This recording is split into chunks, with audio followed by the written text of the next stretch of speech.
Oi, eu sou a Tati Bernardi, escritora e colunista da Folha de São Paulo, e essa é a segunda temporada do podcast Meu Inconsciente Coletivo. Aqui, caso você ainda não saiba, eu me deito no divã com os melhores psicanalistas, psicólogos e psiquiatras do país e conto tudo o que há de mais inconfessável perturbando a minha mente. Mas eu duvido que você não vá se reconhecer em temas como ciúmes, paixão, possessividade, sexo e medo do abandono. Sim, essa temporada é sobre o amor, um tema tão necessário no momento. Quem vem é gente muito séria e só topou porque sabe da importância de não se levar tão a sério. E hoje eu conversei com o Guilherme Fati, que é psicanalista, cofundador do grupo de pesquisas e estudos Estilo e Formalização, Psicanálise Lógica e criador do podcast A Loucura Nossa de Cada Dia.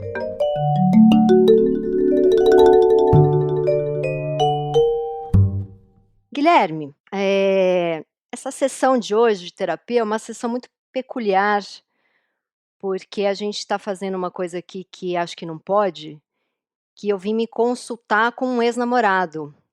Eu tenho agora 42 anos, mas aos meus 25, a gente namorou, você tinha lá os seus 28 e meio, quase 29. E não à toa, o tema da sessão de hoje é ciúme, porque eu fui uma namorada muito ciumenta. E acho que melhorei bastante, depois de muita terapia e muitos anos depois, né. E também acho que o meu ciúme ali naquele momento, e hoje em dia quando o meu ciúme volta, ainda é um pouco esse tipo de ciúme, não é exatamente, isso eu fui aprendendo com a vida, não é exatamente um ciúme, "Nossa, será que ele naquele espaço de tempo que ele sumiu, ele estava beijando outra", mas é um ciúme de posse mesmo, de o que que ele está pensando, o que que ele sonhou, por que que ele comeu aquele macarrão longe de mim, que é uma coisa típica eu ia falar meninas, ia cometer aqui uma coisa bem machista, muito acho que tá aí para ambos os gêneros, mas com certeza Ambos os gêneros, mas com nem cer tenha dúvida. mas com certeza é mais comum em jovens, porque em algum momento cai a ficha de que isso é uma piração. E eu tenho uma lembrança, já vou deixar você falar, de um ciúme muito doentio pela minha mãe, quando eu era criança. Alucinado, assim, né, eu sou filha única, meus pais separaram, eu tinha 5, 6 anos, e quando eu tinha uns 10, 9, minha mãe começou a namorar, e eu lembro de sentir esse ciúme, como assim eu não sou o centro do amor e do desejo dessa jovem senhora. Então é isso, e eu vi também o teu podcast maravilhoso, Loucura nossa de cada dia? o Loucura Nossa de Cada Dia sobre ciúme, achei muito bom, me reconheci, ainda tenho minhas crises, então agora eu vou deixar você falar, e pode falar que tipo de namorada eu fui aos 25 anos, porque eu acho que vai ser bom para mim e para os jovens que nos escutam. Tati, obrigado pelo convite. Não é convite, é uma sessão de terapia. É verdade. Obrigado pela sessão de terapia que a gente começa hoje, 15 anos depois, né? Isso, Sei lá quantos anos depois. DR no divã. DR. O que eu acho é o seguinte, a gente foi como namorado, quer dizer, a resposta é mais ou menos óbvia, mas assim, a gente foi o que a gente podia ser naquele momento, né? Então, assim, Uhum. com traços de cada um, que pode ser que permaneça ou não da mesma maneira, mas assim, tinha ciúmes, tinha. Porra. Tinha, né? Sim. Não, eu apenas aqui eu apenas teve um casamento que a gente foi, que você ficou muito tempo conversando com uma menina que eu te mordi, você lembra disso? Eu mordi teu Lembro. braço com toda a força. Teve também o dia que eu chutei teu carro, que você falou: "Nossa, meu, vai arregaçar meu carro inteiro", porque a gente era jovem, então ele tinha esse sotaque um pouco "Nossa, meu, vai Eu arregaçar acho, meu carro". porra, eu acho, Tati, que eu, eu, eu acho que o ciúme, e a gente, acho que é um grande tema para a gente falar aqui, é o que acontece muito na clínica, enfim, eu não acho que seja uma questão de jovens de 20 anos, apenas, Uhum. né? E eu vou trazer alguns exemplos aqui, sei lá, a gente pode dar exemplos da literatura e da vida real, não, que as duas coisas não estão tão separadas assim, né? Então, por exemplo, Otelo, no Shakespeare, ele não era um menino de 20 anos. Uhum. né? O Bentinho era mais novo, mas no Dom Casmurro, né? Sim. Mas aquilo vai ao longo da vida dele inteira. Uhum. Então eu queria colocar o ciúme também como uma posição subjetiva e quase uma condição para que algumas relações aconteçam, de Uhum. fato. Então o Sim. ciumento seria aquele, vamos pôr o ciumento como uma universal, né? É um pouco perigoso fazer isso, mas assim, ciumento seria aquele que precisa de um terceiro imaginário, Sim, da ou real tesão. ou imaginário, Muito para sustentar provavelmente aquela relação. muito provavelmente eu estava com tesão na mulher que eu imaginava com você, né. Ah, sim, Temos aí uma muito provavelmente. bissexualidade, talvez. Hum, Sem dúvida, e Freud fala sobre isso. Inclusive, ele aproxima o ciúme como uma das bases do ciúme seria uma base homossexual. Por quê? Porque se você ou eu tô com ciúmes, por exemplo, de um homem que tá com a minha que tá olhando para minha mulher, para Juliana hoje em dia, vamos supor, eu tô lá com ciúmes dele. Quem está olhando e tá achando aquele cara bonito e uma ameaça e alguém que ela pode estar desejando, É sou eu, você, sim. né? Então, Uhum. assim, tem uma coisa aí. Outra vertente dos ciúmes é uma base mais ou menos paranoica. E aí não é tão legal, né? Porque a paranoia, ela parte de um fragmento da realidade, e o ciumento faz isso muito bem, né? Não é que ele cria algo que não existe, ele parte de um fragmento, mas isso vai se desdobrando numa cadeia imaginária que pode desembocar quase num delírio, né? Sim. O Freud, ele dividia o ciúme entre três categorias, mas é que são duas, na verdade, né? O normal, o projetivo e o delirante. Quando eu Eu chutei você divido em e duas. eu estava em qual quando eu dei aquele quando eu arregacei, não cheguei a arregaçar, mas Você tava no. dei uns chutes no carro. Eu acho que você tava já tava beirando o delirante, mas todo mundo delira em algum momento, né? Sim. Eu acho que teve momentos de delírio mesmo, né? É que eu acho, agora É, só interrompendo um pouco, a gente volta que tá muito bom essa tua explicação mais aí da literatura freudiana, mas é que eu acho que tinha uma coisa também, que a gente era muito novo, e é muito difícil ser fiel nessa idade, então tinha um clima de, a qualquer momento, um dos 2 pode fazer merda. E eu acho que isso de ao mesmo tempo que é excitante, você tá numa relação que diferente de um casamento que você tá há 20 anos, é uma relação, caramba, esse negócio pode acabar a qualquer momento, porque a gente é jovem, a gente tá indo em festas todos os dias e etcétera, e um monte de gente olha mesmo. Além disso, tinha uma coisa enorme de insegurança, nossa, com 24, 25 anos eu era muito insegura também. A insegurança entraria mais nesse ciúme do tesão ou nesse ciúme da paranoia, você acha? eu acho que eles andam, nesse caso, mais ou menos juntos, mas assim, é que essa garantia que nós neuróticos queremos, essa garantia de que o outro não vá desejar, ou que o desejo deve andar junto com o amor, por exemplo, Uhum. eu não vincularia isso à idade, porque esse problema vai continuar para o resto da vida. Essa é a Sim, notícia boa e ruim ao mesmo verdade. tempo, mas não É. tem garantia, não é uma questão de jovens de 20 anos. Aliás, eu acho os jovens de 20 anos hoje, Tati, que eu escuto, às vezes menos do que isso até, muito menos ciumentos e possessivos do que... A nossa geração foi. Muito menos. Muito menos do que a nossa geração foi nessa idade ou que ainda é aos 40, 50. Que ainda é, de fato, entendeu? Essa questão eu não atribuiria a nossa idade apenas, porque isso continua hoje. É claro que existe jovens ciumentos e isso continua, né? Então tem uma relação em algum momento que se aproxima mesmo de uma paranoia, né? De que tem algo sendo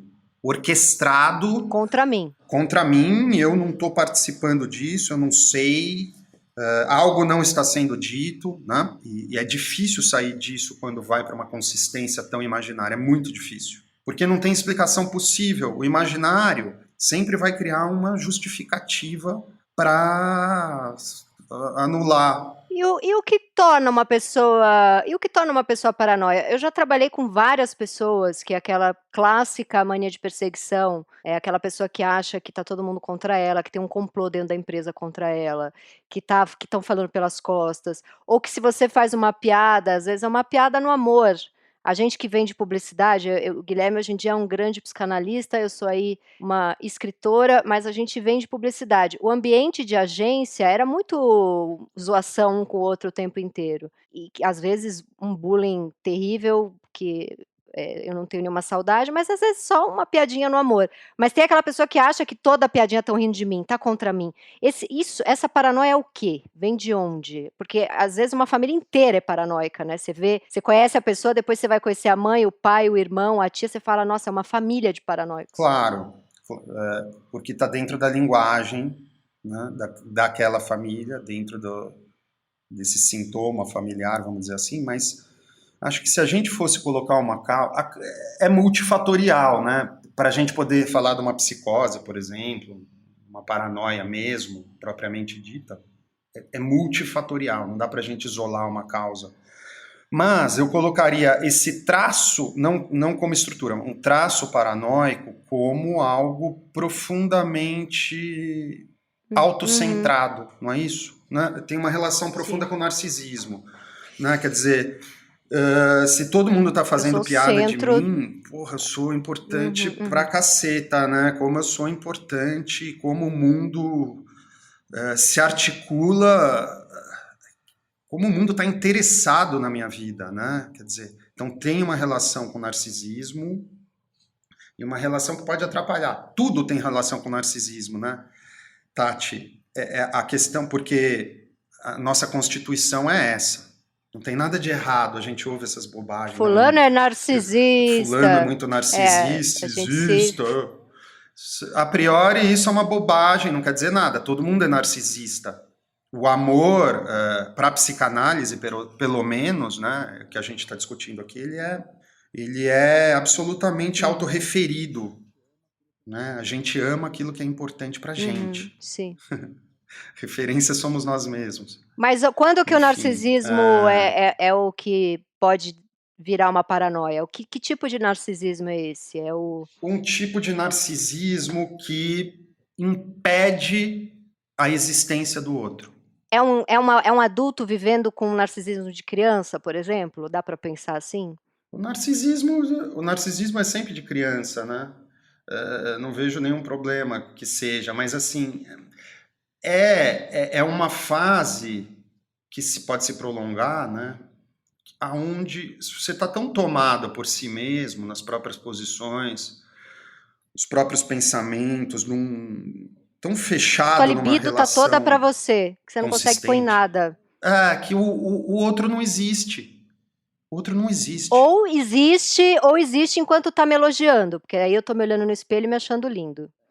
Mas aí não é uma existência de fato. Eu acho que a grande régua eu colocaria aonde o narcisismo se torna patológico é quando a alteridade está comprometida. Sim, não tem mais ninguém. Não tem mais ninguém. Aí é um problemaço. E esse cara ou essa mulher, ele necessariamente está se achando ou ele pode ter uma autoestima super merda? Geralmente o problema do narcisismo é uma autoestima... Autoestima merda. Claro, uma insegurança total, que precisa... Quer dizer, o narcisista, quando ele se olha no espelho, que essa é a imagem clássica que a gente tem, né? Então ele se olha no espelho, ou ela se olha no espelho, ela é narcisista. Não, na verdade, não é só isso, né? O narcisista, ele se olha no espelho porque ele está muito preocupado, extremamente preocupado, com como ele é visto pelos outros ou como ele vai ser visto pelos outros. Essa é a preocupação, né? Então, quando isso toma conta de maneira absoluta, vira um problema. E é uma insegurança, né? Quer dizer, você precisa o tempo todo se reafirmar. E que merdinha que a mãe ou o pai desse sujeito fez para 8 horas de podcast, por favor. Vamos lá, porque você colocou a questão da mãe, né? Muito bem colocada, porque talvez essa seja a grande questão. Tati, e isso tem gente que passa uma vida, mesmo fazendo análise, sem sair daí, tá? Sem conseguir matar a mãe, né, gente? Matar a mãe enquanto ela tá viva, porque depois que morre fica mais difícil Mais ainda, difícil, é matar a voz da né? mãe dentro da nossa cabeça. O que que ela representa? E o que que eu quero dizer com matar a mãe? Gente, calma aí, guarda a faca aí na cozinha, por favor. Vamos terminar o podcast antes. Matar a mãe é fazer um luto do nosso próprio narcisismo. Quer dizer, aquela imagem única que a gente supõe que a gente supôs, né, e que se sustenta, que só existe entre você e a mãe, que você é a coisa mais importante do mundo, né? Isso é necessário em algum momento para criar um sujeito neurótico, vamos dizer assim.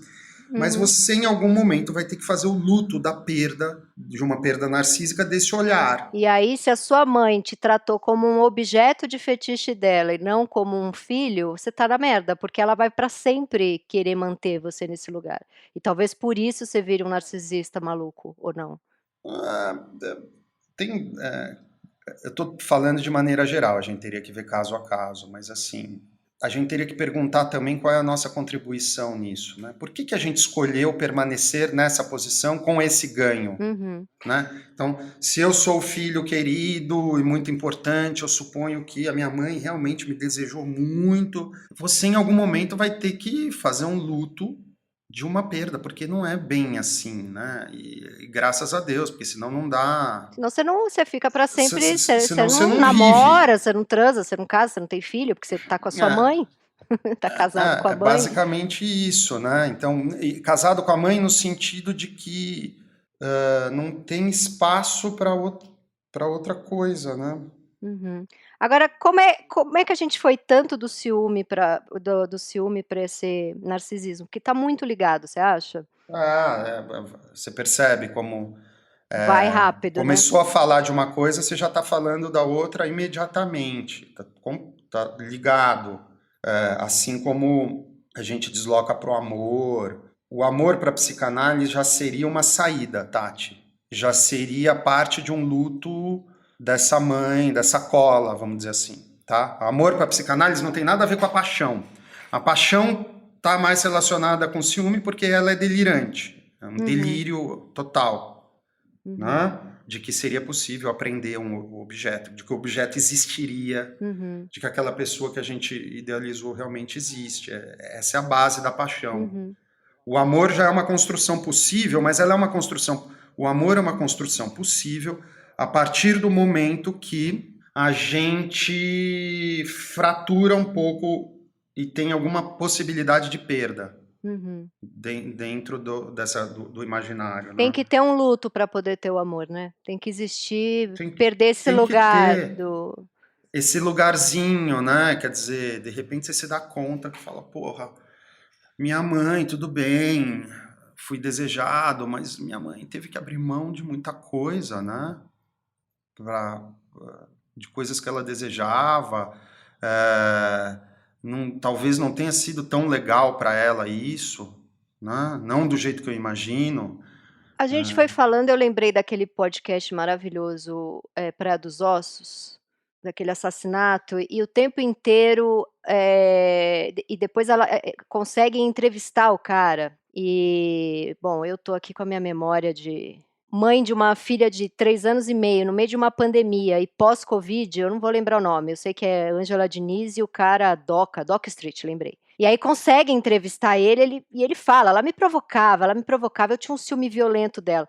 Tem sempre essa coisa de a mulher provocou, para feminicídio, né. Ah, E sim. a mulher Há 2000 anos. Há é, 2000 anos. a mulher provocou e tem também esse lugar de o cara matou de tanto que amava, ele sentia ciúme de tanto que amava. Isso é uma piração, né, na verdade, bom, primeiro de tudo, um assassino horroroso, que Uhum, aconteceu ali foi um uhum. feminicídio, mas essa desculpa de que o ciúme doentio e violento vem de muito amor, tá completamente errado, vem do cara ser um controlador, achar que é um objeto dele e por aí vai. Não tenha dúvida. Quer Isso dizer, não está associado de forma alguma com amor, né. de forma alguma. Isso está associado com um recalque do próprio desejo, uma dificuldade muito grande do neurótico lidar com o próprio desejo e que foi colocado na mulher desde o começo, né? Desde da religião judaico-cristã, vamos dizer assim, né? A mulher é aquela que desperta o meu Provoca, desejo, sim. provoca e, Demoníaca. portanto, ela deve queimar numa fogueira, Uhum, né, uhum, gente? Então é um delírio, ou não, é um perverso, enfim, matar porque isso não tem nada a ver com amor. uhum. Hum, Obviamente que não. tem a ver com a paixão. Tem. No que ela tem de delirante. E claro, aí tem parricídio, tem feminicídio, muitos tipos de homicídio. Mas, claro, Toda a gama de toda a gama de desgraças. desgraças, né? Agora eu acho que o ciumento, voltando um pouco aqui para o meu caso, eu acho que o ciúme tem um lugar gostosinho, para mim tinha um lugar gostosinho, associado à criatividade, como eu era muito ciumenta, eu escrevia muito, a coisa da paixão, e a coisa de me manter sempre excitada, porque tem aquela coisa da loucura, do posso perder, ainda não é meu, ainda não é meu. Então acho que tem um jogo também para você se manter sempre naquela pilha da paixão, né, Claro, mas e que é um aí, lugar que talvez você não queira sair, mas aí é um lugar ótimo, Tati. Quer que dizer, o amor pode ser chato pra caceta, né, apesar de muito bom. Aos 42 anos, com a quantidade de dor no corpo que eu tenho, porque eu fico 20 horas por dia no computador, eu tô preferindo 1000 vezes o amor. Mas a paixão tem aquela coisa que eu pego um então, ônibus e fico 20 horas pra ver a pessoa e não sei o ah, quê. eu acho que, bom, você fala uma coisa muito interessante, quer dizer, aonde que você vai poder fazer um bom uso disso? Então, tudo bem, se te excita o ciúme, essa disputa, o exercício da conquista, né? Você vai para uma casa de swing, você não pega e fuzila todo mundo, mata, esfaqueia tua namorada ou teu namorado, entendeu? Sim, é aprender o bom uso do fetiche, Aprender né. o bom uso do fetiche. Vá para uma boa casa de swing, faz uma suruba, chama, sei lá, coloca na Uhum. cena sexual, Ou que faz um. ou na hora que você vai transar, simplesmente você pensa: "Ah, aquela mulher que eu achei que estava olhando pra ele, que ele estava olhando pra ela", você pode usar essa imagem na hora do sexo, Pode você não usar, precisa mas usar para ficar com tesão. isso, e não pra capar o Você não pau. precisa no ato. Não, claro, você não precisa de fato, mas você pode fantasiar, usar aquela imagem. Sim. Aí é um uso bem interessante, né, disso. Mas aí é um uso da fantasia e não do ciúme propriamente dito, entendeu? Isso é Eu acho interessante. que é um. Sim. Aí passa. Não é pra sofrer enquanto você tá trabalhando, hum, é para o gozo da hora, que também tem sofrimento, obviamente. Claro que tem, mas aí você está no campo da fantasia sexual, que é muito mais interessante, do que um ciúme onde você vai, sei lá, casos de homens que matam a ex-namorada porque ela tá com outro, né? Quer dizer, né? Homens e mulheres, né? Mas tem muito sim, né? Você que tocou numa questão importante do ódio à mulher, né? E a mulher como a grande Uhum. culpada. Claro, isso tem uma história. De levar um homem à loucura, né. Eu acho que a Maria Homem e o Contardo desenvolvem essa tese de maneira brilhante. Naquele Coisa de Menina, sim. Mas assim, o amor como uma construção não precisa ser chato, porque tem a fantasia, é o que você falou. Como que a gente pode usar a fantasia de alguma maneira? Porque senão é chato pra caralho também, né? Sim. E Hum. sem a o aonde eu quero chegar é que, assim, sem nenhum ciúme, só no equilíbrio, só no o ciúme tem um momento ali, até um certo ponto, que o ciúme ele é eu acho que ele é benéfico para a relação. Ele é uma coisa de, sabe, essa pessoa não falar uma frase escrota, mas essa pessoa não tá ganha, essa pessoa todo dia eu tenho que conquistar. Eu vou num evento quando não tiver pandemia, sei lá, vou numa festa, vejo mulheres olhando para o meu marido. "Ah, ele tá no mercado aí, eu preciso", tem uma coisa. Sim, mas aí eu te pergunto, mas isso é ciúme? Tem que ser pela via do ciúme? Isso é o quê? Seria o quê? Isso pode ser, por exemplo, desejo, não ciúme, desejo de reconquistar aquela pessoa que você admira tanto e você vê que aquilo te falta de alguma maneira, e que bom que falta, porque tem algo, eu não colocaria, não sei, tão colado no ciúme necessariamente. Não, não, o que eu acho que é interessante da gente falar também é que durante a minha vida amorosa, às vezes, as relações em que eu tive mais ciúme, foram relações em que a outra pessoa, se colocava numa posição de eu não sei se eu lido, se eu gosto, se me completa uma relação, de fidelidade. Eu não sei se eu estou 100% aqui. Eu não sei se eu tenho o Ah, suficiente para te dar, para te, claro. sabe, eu não, e isso, sempre me enlouqueceu, foram sempre as relações que eu senti mais ciúme. Em algumas eu identifiquei isso como um jogo muito esperto do cara, que estava inseguro, que estava totalmente na minha, mas que leu algum livro autoajuda da mas eu tô brincando, eu acho que em 99% das vezes, é porque a pessoa realmente não estava totalmente ali, ou não é dada uma relação em que se está 100% em qualquer lugar, e também acho que não existe estar 100% em lugar Essa nenhum. aí, Tati, tá se escutando, né? É. Aonde que seria possível É, estar 100%, né? não tá, mas eram relações em que tinha uma coisa no ar de daqui a pouco eu vou picar a mula. Essas são as relações em que eu fiquei Que você muito ficou, ciumenta. né? Agora a grande pergunta é: por que que eu me atraio muito por essas relações em que tá no olhar do cara de que ele tá ali naquele momento apaixonado com tesão, mas é um olhar de daqui a pouco eu pico a mula, eu não, e eu sempre me atraí muito por essas relações. E depois de muito tempo de terapia, eu cheguei à conclusão que, na verdade, eu sou a pessoa que também pensa em picar mula, Uhum. e aí eu me atraio por alguém que vai me abandonar. Eu sou atraída pela situação que vai acabar, entendeu?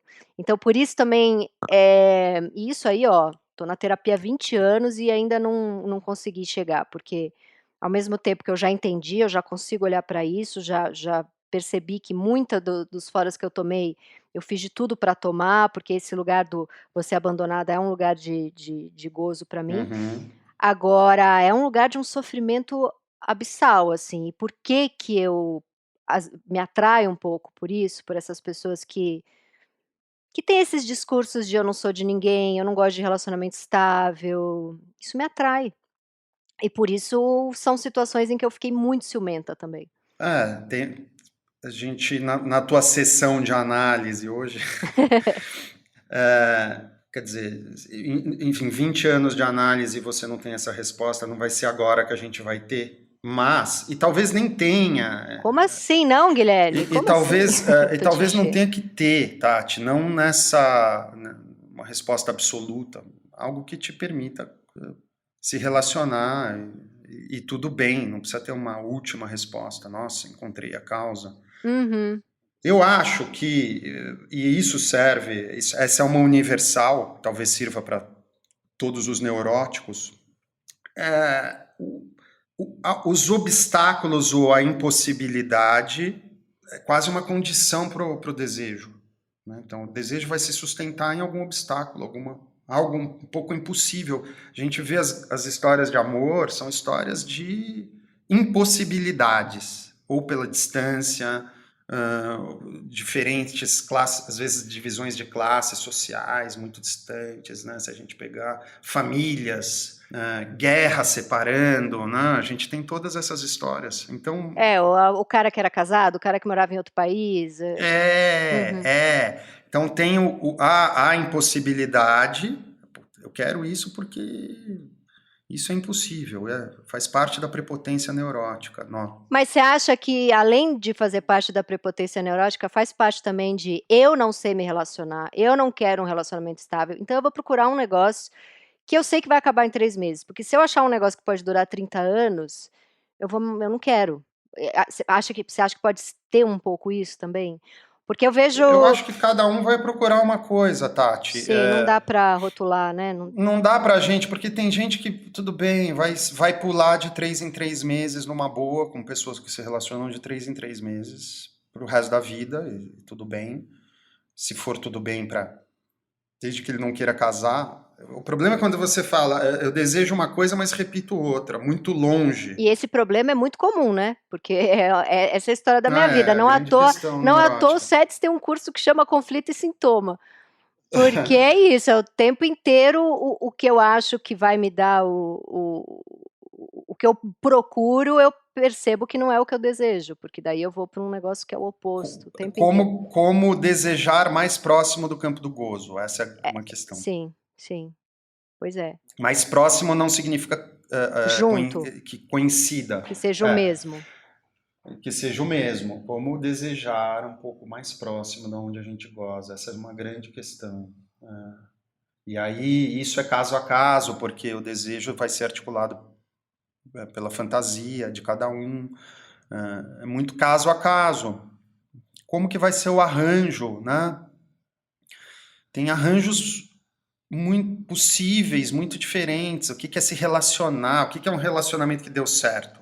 Sim, Essa é uma pergunta. sim. É o casamento que durou 50 anos? Ou uma relação que durou 6 meses? Uhum. Não dá para saber. Né? E a pessoa que escolhe tá num casamento há 30 anos, um casamento que tem os filhos, tem a casa, aquela família que funciona quase como uma empresa, né, tá tudo ali funcionando, isso dá muitas coisas para a pessoa, seja homem ou mulher, mas o desejo então há 30 anos essa pessoa tem amantes, só que a relação não é aberta, isso não é conversado, então o outro não sabe que está sendo traído, se é que a gente pode usar essa palavra, há 30 anos. Aí vão ter as relações que os 2 estão traindo há 30 anos e simplesmente não conversam sobre isso, vai ter a relação, aberta, que vai ser boa. Eu só conheço relação aberta que desandou, porque eu fico achando que a partir do momento que se estabelece, que pode trair, desanda, que talvez tenha uma graça aí, que é justamente não avisar o outro. Agora tem também a coisa do é sacanagem, você não tá falando, você não tá pondo teu desejo na relação. Agora é sacanagem mesmo? Isso é muito ainda eu não tenho essa resposta, sabia? Porque é um pouco sobre a sua vida, né, não é o que você tá fazendo com o outro, é um pouco o que você vai fazer com a sua vida. É um pouco o que você vai fazer. É por isso que a psicanálise é uma ética e não um discurso moral. Eu não vou fazer um julgamento moral Sim. aqui. Mas tem uma coisa interessante, né, que você coloca. Casado há 30 anos e tá transando com outra pessoa. Tati, eu diria que mesmo que não estiver traindo, de alguma maneira, casado durante 20, 30 anos, está transando com outra pessoa. Sempre transou com outra pessoa. Aquilo que o Lacan fala, Por quê? não existe o outro, o sexo... Não, deixa o Lacan. Deixa ele Lacan lá. tá morto. Beijão. Coitado, deixa ele lá. Um beijo, Lacan. Obrigada por tudo. Claro. Tem uma coisa que a gente supõe. A gente não faz sexo com o parceiro da maneira que a gente imagina que faz. Quer dizer, se você tem uma mulher, um homem, casado ou namorando, não importa, ou 2 homens ou 2 mulheres, então você tá com a tua parceira, vamos colocar 2 mulheres. Você tá transando com a tua própria fantasia, com o teu próprio inconsciente. A gente transa com o nosso próprio inconsciente e toma o corpo do outro emprestado, consentido, né? Tem um consentimento, mas a gente está usando o corpo do outro emprestado lá. Então, a má notícia é, você que está casado há 30 anos está sendo traído ou traída de alguma maneira, porque se você espera que o outro faça sexo com você exatamente da maneira que você acha que você é, isso é um pedido impossível. Uhum. O outro está usando o teu corpo. Mas nem individual, mas nem a gente como sujeito é dado isso, né? Eu não sei quem eu sou 100%. Dá pra dizer até que eu quando me masturbo não tô transando comigo mesma, porque eu também não faço a menor ideia de quem eu sou, eu tô fantasiando alguma coisa ali. Mas talvez, mas pelo menos é você com a tua fantasia. Sim, pelo Eu, me é pelo menos você, sou pelo pelo menos menos isso. é eu com a minha, né. É você com a sua fantasia e vai ser também quando você tiver com o teu marido, Uhum, uhum. entendeu? Em última instância, não tem Lacan. Vamos trazer, vamos reavivar o Lacan um pouquinho, vamos reanimar ele, vai.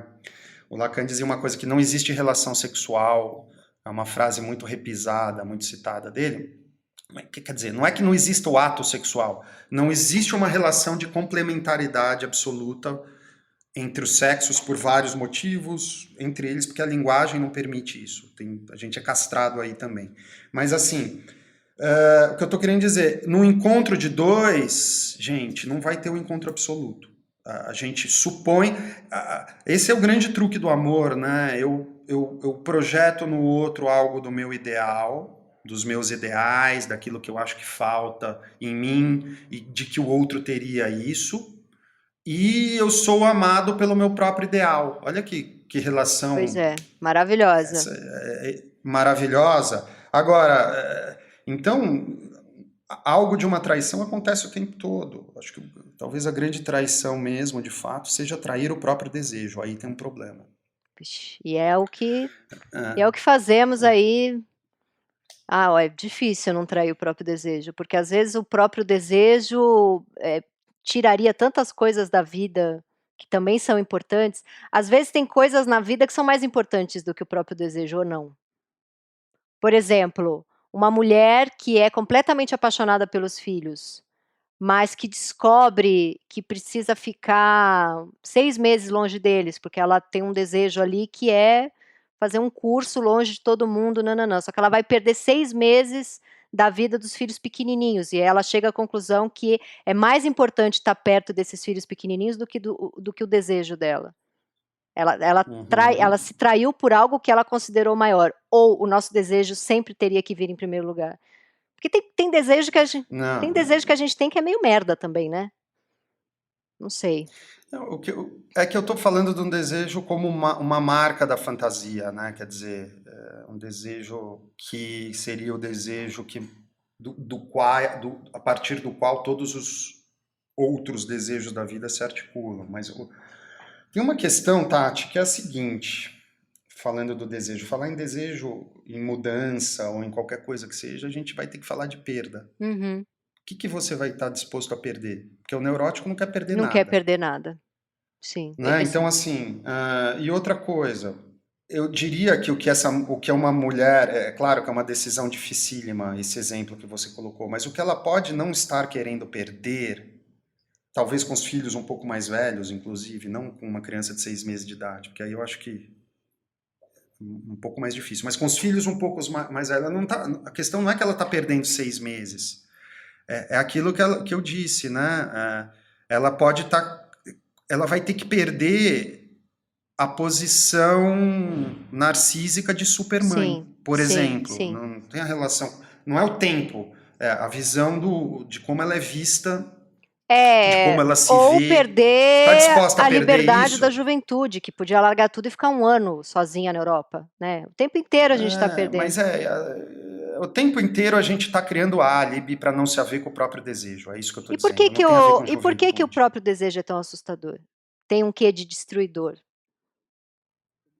Assustador, eu diria. Não sei se destruidor. Assustador é, porque é uma aposta sem garantia,